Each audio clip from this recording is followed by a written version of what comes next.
सौरभ भारद्वाज जी के यहाँ ईडी की रेड क्यों पड़ी,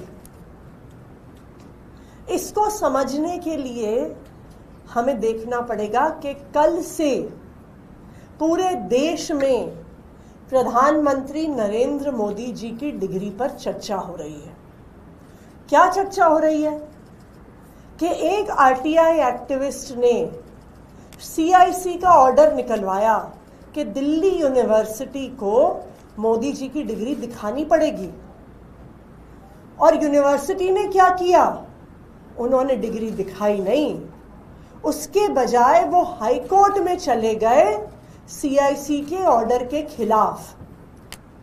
तो पूरा देश ये जानना चाहता है कि ये कैसी यूनिवर्सिटी है जिसको इस बात पर गर्व नहीं है कि देश के प्रधानमंत्री, और भारतीय जनता पार्टी तो कहती है कि दुनिया के सबसे बड़े नेता, दुनिया के सबसे यशस्वी प्रधानमंत्री, तो ऐसा कैसे है कि उनकी यूनिवर्सिटी को इस बात पर गर्व नहीं है कि मोदी जी दिल्ली यूनिवर्सिटी से पढ़े हैं।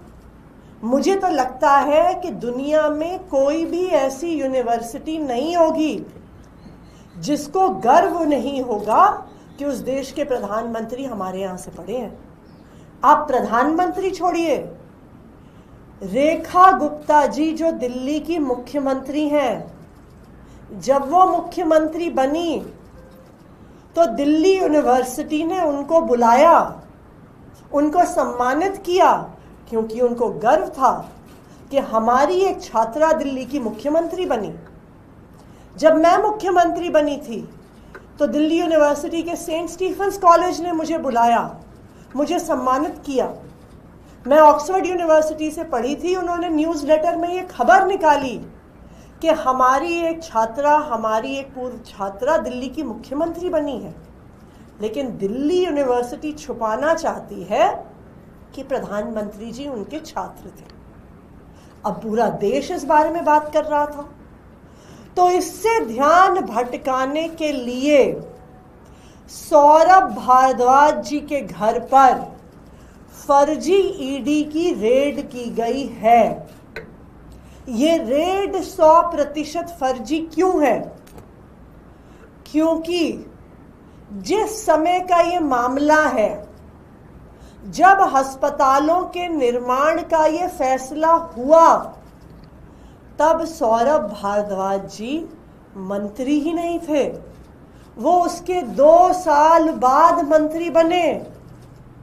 अब आप ही बताइए, ये तो बिल्कुल हास्यास्पद बात है कि आप मंत्री नहीं थे, आपके मंत्री के कार्यकाल शुरू होने से 2-3 साल पहले के फैसले पर आप पर रेड की जा रही है। ये तो ऐसी बात हो गई कि कोलगेट स्कैम या 2G स्कैम पर मोदी जी के घर पे रेड हो जाए, Commonwealth game scam, CNG fitness scam जो कांग्रेस के समय के मामले थे, उन पर रेखा गुप्ता जी पर रेड हो जाए। तो इसलिए ये बिल्कुल साफ है कि ये रेड बिल्कुल फर्जी है।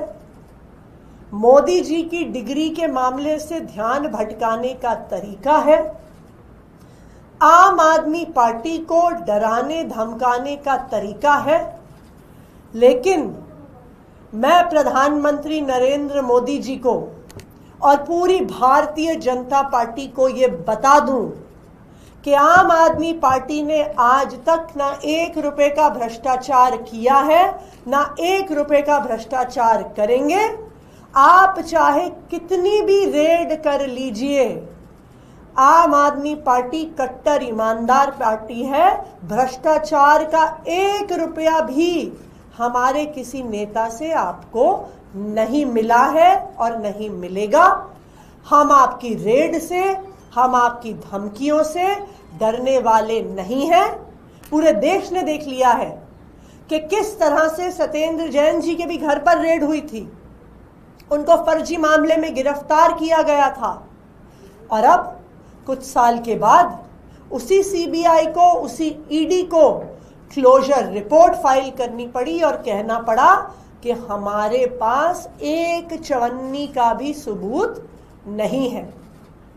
ईडी की हर साजिश, भारतीय जनता पार्टी की हर साजिश आज तक नाकाम हुई है और आगे भी नाकाम होगी। Thank you. मैम, आप इसे फर्जी रेट बता रहे हैं, लेकिन भ्रष्टाचार पर वाद बता रहे हैं। बीजेपी के नेता लगातार उनकी बाइट्स आ रही हैं, वो कह रहे हैं कि भ्रष्टाचार पर एक बड़ा वाद है। तो क्या अगर अब ईडी जो मंत्री नहीं था उन पर रेड करेगी तो क्या प्रधानमंत्री जी पर कोलगेट स्कैम में रेड होगा? उनके कार्यकाल से पहले के घोटाले में क्या प्रधानमंत्री नरेंद्र मोदी जी पर 2G घोटाले में रेड होगी? क्या दिल्ली की मुख्यमंत्री रेखा गुप्ता जी पर CWG गेम स्कैम में रेड होगी? क्या रेखा गुप्ता जी पर CNG फिटनेस स्कैम में रेड होगी? देखिए, ये बिल्कुल हास्यास्पद बात है। सौरभ भारद्वाज तो मंत्री ही नहीं थे जब ये फैसला अस्पताल निर्माण का हुआ है। तो ये सिर्फ और सिर्फ ध्यान भटकाने की साजिश है। सनातन धर्म का प्रचार प्रसार करना चाहिए।